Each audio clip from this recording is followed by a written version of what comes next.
Hello students, I am your physics teacher and my name is Lakpit Kaur. I have done MSc Honours in Physics and from now I am teaching you about the applied physics. First of all, we discuss about what is the syllabus and how much units are there and what we have to done in each unit. First unit is the units and dimensions. अब देखिए बच्चे, इसमें first unit में units and dimensions में से हमने unit के बारे में पढ़ना है और डायमेंशंस के बारे में पढ़ना है। और अब जब हम करेंगे ये सारी यूनिट्स तो मैं हर यूनिट में आपको बताती जाऊंगी साथ साथ में कि एक यूनिट में से कितने मार्क्स का पेपर आना है और अगली यूनिट में से कितने मार्क्स का पेपर आना है। और साथ ही साथ में मैं आपको इम्पोर्टेंट क्वेश्चंस भी बताती जाऊंगी। तो आप जैसे बुक से कर रहे हैं या कोई नोट्स बना रहे हैं तो उस पर टिक करते जाना कि हाँ ये वाला क्वेश्चन इंपॉर्टेंट है और इतने मार्क्स का इंपॉर्टेंट है। ठीक है, हर बार मैं बच्चों को ऐसे करवाती हूँ तो वो 75 में से 65 मार्क्स का पेपर वही आता है जो टिक करवाते हैं, क्योंकि वो ऑब्वियस से क्वेश्चन है कि हाँ कि वही क्वेश्चन मोस्टली रिपीट होते हैं। तो फर्स्ट ऑफ ऑल हमारे पास फर्स्ट यूनिट है यूनिट्स एंड डायमेंशंस। इसमें से आपको 11 नंबर का पेपर आएगा। फिर हमारे पास है force and motion. Third is the work, power and energy. हमने तीन चीजों के बारे में पढ़ना है, वर्क के बारे में पढ़ना है, पावर क्या होता है और एनर्जी क्या होता है। Fourth is the rotational motion. Rotational motion मतलब हमने जो चीज रोटेट करती है सर्कुलर मोशन में, जैसे फैन हो गया या अर्थ हो गई जो आपके पास सन के राउंड रिवॉल्व करती है, तो हमने उसके बारे में पढ़ना है। Fifth is the properties of matter. Sixth is the thermometry. तो सबसे पहले हम आज स्टार्ट करेंगे यूनिट्स एंड डायमेंशंस। पहले हम देखेंगे इसमें से क्या क्या टॉपिक हैं और हमने कौन कौन से करने हैं। ठीक है, तो मैं आपको साथ साथ में बताती जाऊंगी कि ये वाले टॉपिक करने हैं और जो मैंने बोल दिया कि ये वाला टॉपिक हमारे सिलेबस में नहीं है, बुक में कई बार एक्स्ट्रा दिया होता है। तो अगर मैंने बोल दिया कि वो सिलेबस में नहीं है तो आपने क्या करना है, उसको कट कर देना, वो बुक में से आपने नहीं करना। जितना बताऊंगी आपने वही काम करना है। ठीक है, तो फर्स्ट देखिए, पहले हम ये देखेंगे कि यूनिट्स एंड डायमेंशंस में हमारे पास आता क्या क्या, आगे हमने क्या क्या पढ़ना है। तो देखिए आपकी बुक के इंडेक्स का ही पेज दिया हुआ है मैंने डिटेल्ड कंटेंट्स में से। तो फर्स्ट देखिए यूनिट्स। यूनिट हमारे पास दो टाइप की होती हैं, fundamental unit and derived unit. तो हम इसके बारे में पढ़ेंगे। पहले हम इसके बारे में पढ़ेंगे कि यूनिट क्या होता है, फिर हम उसकी दो टाइप्स करेंगे। उसके बाद हम सिस्टम ऑफ यूनिट्स के बारे में पढ़ेंगे। उसमें से हमने सिर्फ सीजीएस एंड एसआई यूनिट ये दो सिस्टम ही करने हैं। ठीक है, एफपीएस हमें नहीं करना, वो आपके सिलेबस में नहीं है, वो कट कर देना। सेकेंड वन, और इसमें से 1.1 में से आपको 3 मार्क्स का क्वेश्चन आएंगे। 1 मार्क को आपकी सिस्टम ऑफ यूनिट का आ जाएगा और 2 नंबर की ये डेफिनेशन आती है फंडामेंटल एंड ड्राइव्ड यूनिट की। उसके बाद सेकेंड है 1.2 is the dimensions and dimensional formula. अब देखिए बच्चे, dimensions and dimensional formula of physical quantities. हमने पहले देखना है कि डायमेंशन वर्ड का मतलब ही क्या है, डायमेंशन होता है क्या है एक्चुअल में। ठीक है, उसके बाद हम क्या करेंगे, डायमेंशनल फॉर्मूला करेंगे कि हमने किन किन क्वांटिटीज का डायमेंशनल फॉर्मूला करना है। वो हमें ब्रैकेट में गिवन है कि हमने इन क्वांटिटीज का डायमेंशनल फॉर्मूला करना है। बुक में आपके पास काफी सारी क्वांटिटीज का दिया हुआ है, लेकिन हमने जो ब्रैकेट में दिया है ना, area, volume, velocity, acceleration, momentum, force और ग्रेविटेशनल कांस्टेंट तक जितने भी दिए हुए हैं हमने सिर्फ वही करने हैं। जो बाकी के होंगे वो एक्स्ट्रा होंगे, वो हमने नहीं करना। ठीक है, तो हमने क्या करना है, dimensional formula of physical quantities. In physical quantities मतलब जो चीज हमें जो एरिया है उसे फिजिकल क्वांटिटी बोल रहे हैं।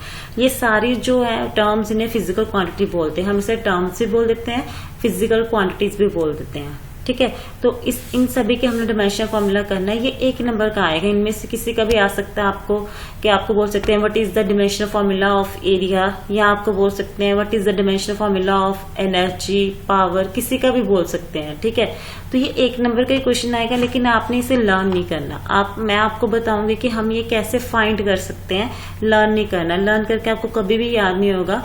चाहे पेपर में आपको एक नंबर का आएगा, लेकिन यही चीज जो आगे आपकी 1.4 में यूज होगी और वो क्वेश्चन आपको 5 मार्क्स का आएगा। ठीक है, तो आप इतनी सारी लर्न नहीं कर सकते, आपको हाथ से निकालना होगा और वो बहुत ईजी है।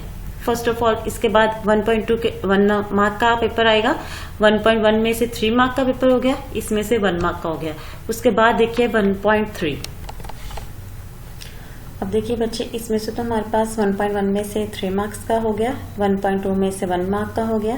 थर्ड देखिए 1.3 principle of homogeneity of dimensions. जो ये टॉपिक है ना आपका, ये 3 मार्क्स का इंपॉर्टेंट और ये हर बार आता है पेपर में, सीधा ऐसे ही टॉपिक आता है आपको define the principle of homogeneity of dimensions. ठीक है, तो आपने जो मैं आपको प्रिंसिपल करवाऊंगी सिर्फ आपने वही एज इट इज लिखना है। मैं आपको बता दूंगी, इसमें 2 होते हैं हमारे पास, 2 पॉइंट्स होंगे, दोनों के दोनों पॉइंट्स लिखने 3 मार्क्स के लिए। उसके बाद है आपके पास 1.4 dimensional equations and their applications. हमने यहाँ पे 3 एप्लीकेशन करनी है। फर्स्ट एप्लीकेशन करनी है, हमने कन्वर्जन करनी है one system of unit to another system of unit.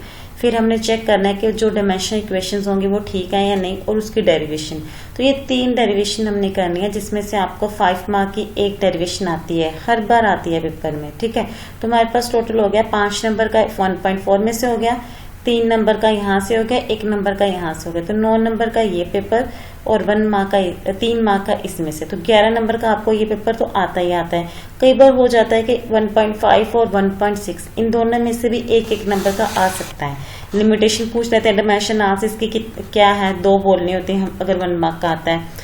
Error कई बार 1 मार्क का आ जाता है, लेकिन बहुत कम चांसेस है। ज्यादातर पेपर आपको 1.1 में से लेके 1.5 फिर भी आ जाता है कई बार 1 मार्क के लिए, कई बार 2 मार्क के लिए भी आ जाता है। ठीक है, तो 1.1 में से लेके 1.5 तक ज्यादा इंपॉर्टेंट है आपके पास। 1.6 भी है, लेकिन इसमें से बहुत कम चांसेस होते हैं। और 1.7 तो हमने करना ही नहीं है। ठीक है, ये वाला जो आपका पार्ट है ना 1.7, ये नहीं हमने करना, ये आपके सिलेबस में नहीं है। हमने सिर्फ 1.1 से लेके 1.6 तक करना है, 1.7 आपने कट कर देना, ये हमने नहीं करना। ठीक है, तो पहले मैंने आपको सिर्फ अभी तक यही बताया कि यूनिट्स एंड डायमेंशंस में से पेपर कितने नंबर का आता है, कौन कौन सा टॉपिक इंपॉर्टेंट है जहां से पेपर आता है, और हमने क्या क्या टॉपिक करने हैं। क्लियर है? अब हम स्टार्ट करेंगे ये वाली यूनिट। पहले देखो, जब भी हमने कोई भी यूनिट स्टार्ट करनी तो पहले हमें ये पता होना चाहिए कि उस यूनिट के जो हेडिंग है, जो टाइटल है, उसका मतलब क्या है। तो पहले मैं आपको वही बताने जा रही हूँ कि यूनिट्स एंड डायमेंशंस, इन दोनों वर्ड्स का मतलब क्या है, एक्चुअल में मतलब क्या है, वो हम पढ़ रहे हैं पहले। ठीक है, तो फर्स्ट हमारे पास क्या है, व्हाट इज यूनिट। यूनिट की काफी डेफिनेशन दी हुई होंगे आपके, ठीक है, बुक में 2-3 डेफिनेशन दी हुई है यूनिट की। आप वहां से भी कर सकते हैं, अदरवाइज जैसे मैंने ये लिखा है आप यहाँ से भी कर सकते हैं, कोई प्रॉब्लम नहीं है, जो मर्जी कर सकते हैं। वो आपकी मतलब कि है कि आप कहाँ से करना चाहते हैं, जो आपको इजी लगता है। ठीक है, मैं तो साथ साथ करवाती जाऊंगी, लेकिन जो आपको इजी लगता है आप वहां से कर सकते हैं। लेकिन ये सबसे सिंपल मैंने लिखा है अभी तो। व्हाट इज यूनिट, आप ऐसे भी लिख सकते हो। यूनिट होता क्या है, पहले तो हमें ये पता होना चाहिए। देखिए, जैसे मैंने लिखा है, unit is the symbol by which the quantity is defined such as centimetre, metre, kilogram and gram. देखिए बच्चे, इसका मतलब कि यूनिट है क्या, हमारे पास एक सिंबल है, मतलब कोई भी सिंबल है जिससे हमें ये पता चल जाता है कि हम किसकी बात कर रहे हैं। ठीक है, जैसे आप सभी का कोई ना कोई नाम होगा। ठीक है, जैसे मेरा नाम लवप्रीत है, अगर कोई लवप्रीत नाम लेता है तो मुझे मतलब कि उन्हें ये पता चल जाता है कि हाँ कि मेरे बारे में बात हो रही है। तो वो जो नेम है वो क्या हो गया, एक सिंबल हो गया ना, जहां से हमें ये पता चलता है कि हम किसके बारे में बात कर रहे हैं। वैसे यूनिट आपके पास क्या है, एक सिंबल है, जहां से हमें ये पता चलता है कि हम किसकी कौन सी क्वांटिटी के बारे में बात कर रहे हैं, किसकी बात कर रहे हैं। ठीक है, जैसे एग्जांपल देखिए, जैसे सेंटीमीटर है। अब सेंटीमीटर क्या करता है, सेंटीमीटर से हम क्या करते हैं, देखते हैं ना कि कितने सेंटीमीटर चीज है, लेंथ देखते हैं कि लंबाई कितनी है, चौड़ाई कितनी है, उसकी डेप्थ कितनी है, ब्रेड्थ कितनी है, लेंथ कितनी है। मतलब हम सब क्या देखते हैं, सेंटीमीटर या मीटर से हमें क्या पता चलता है, कौन सी चीज कितनी लंबी है। ठीक है, तो इसका मतलब सेंटीमीटर और मीटर हमें कौन सी क्वांटिटी के बारे में बता रहे हैं, लेंथ के बारे में बता रहे हैं। अब ये दोनों डिफरेंट यूनिट क्यों है, वो सिस्टम ऑफ यूनिट में आपको पता चल जाएगा। ठीक है, जैसे किलोग्राम और ग्राम है। किलोग्राम से हमें ये पता चल जाता है कि हम किसकी बात कर रहे हैं, मास की बात कर रहे हैं कि हाँ कोई चीज कितनी है, 1 किलो है, 2 किलो है, 3 किलो है, कितने किलो है या कितने ग्राम है। तो वहां से हमें किसका पता चल रहा है, मास के बारे में पता चल रहा है ना। तो इसका मतलब ये हो गया कि हमें किस क्वांटिटी के बारे में बता रहे हैं। ये जो सिंबल है किलोग्राम और ग्राम, जो ये 2 सिंबल है, वो हमें किस क्वांटिटी के बारे में बता रहे हैं, मास के बारे में बता रहे हैं। ठीक है, तो वहां से हमें क्या पता चल गया, मास का पता चल गया। इसका मतलब यूनिट एक्चुअल में क्या हो गया, ऐसा सिंबल जो हमें किसी भी क्वांटिटी के बारे में बताता है उसे हम क्या बोलते हैं, यूनिट बोलते हैं। ठीक है, ये हमारा फर्स्ट पार्ट हो गया, जो यूनिट्स एंड डायमेंशन जो आपके पास चैप्टर है उसमें से यूनिट होता क्या है वो हमने यहाँ पे डिफाइन कर दिया। अब देखिए डायमेंशंस क्या होता है, मैं अभी सिर्फ आपको बेसिक बता रही हूँ इनकी डेफिनेशन। इसके बाद हम यूनिट को डिटेल में पढ़ेंगे, फिर हम डायमेंशंस को डिटेल में पढ़ेंगे। ठीक है, अब देखो डायमेंशंस क्या होता है, डायमेंशन को हम कैसे डिफाइन करते हैं।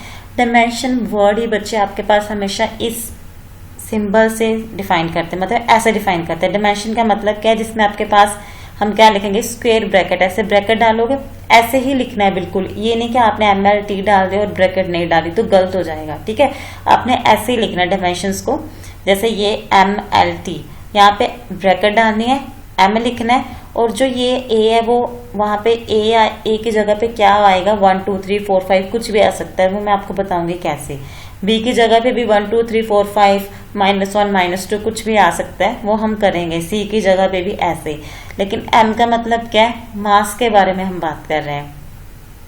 L का मतलब लेंथ के बारे में बात कर रहे हैं, और T का मतलब क्या है, टाइम के बारे में बात कर रहे हैं। और ABC आपके पास क्या है, ABC refers to the power, किसकी पावर है, A आपके पास मास की पावर है, B आपकी लेंथ की पावर है, और C आपकी टाइम की पावर है। रिस्पेक्टिवली का मतलब क्या है कि ये ऐसे ऑर्डर में जाएगा, A मास के साथ है, B लेंथ के साथ है, C टाइम के साथ है। तो एक्चुअल में डायमेंशंस हमारे पास क्या डिफाइन करना है, बोलते हैं ना किसी चीज के कितने डायमेंशंस हैं। जब हम डायमेंशंस की बात करते हैं तब हम हमेशा यही चीज देखते हैं कि अगर आपके पास जैसे डस्टर है, तो मैंने बोल दिया कि डस्टर के डायमेंशंस क्या होंगे। अब देखो डस्टर का मास तो है हमारे पास, उसकी लेंथ भी है, कोई 2 सेंटीमीटर, मान लो कि 10 सेंटीमीटर का डस्टर है या 5 सेंटीमीटर का डस्टर है, उसकी लेंथ भी होगा, उसका मास भी होगा कुछ ना कुछ ग्राम में, 1 ग्राम 2 ग्राम जितना भी होगा। लेकिन डस्टर का कोई टाइम तो नहीं है ना, तो इसका मतलब टाइम वहां पे 0 हो गया, लेकिन वहां पे मास और लेंथ की वैल्यू आएगी, तो वो उसके क्या हो जाएंगे, डायमेंशंस हो जाएंगे। ये आपको मैं डिटेल में बताऊंगी। अगर आपको अभी नहीं पता चला ना कैसे मैंने ये बोला तो कोई बात नहीं, मैं डिटेल में आपको एग्जांपल लेके सारे समझाऊंगी कि आपके पास डायमेंशंस कैसे हमने ये देखना है, मास, लेंथ और टाइम, ठीक है। तो ये हमारी बेसिक डेफिनेशंस हो गई यूनिट्स एंड डायमेंशंस की। अब सेकंड देखिए, इसके बाद हम क्या करेंगे, फिजिकल क्वांटिटीज पहले क्या होता है। फिजिकल क्वांटिटी को ही हम यूनिट बोलते हैं, उसे ही हम फिजिकल क्वांटिटी बोलते हैं, ठीक है। हमारे पास फिजिकल क्वांटिटी का मतलब क्या हो गया, टाइम के बारे में ही बात हो रही है हमारे पास, ठीक है।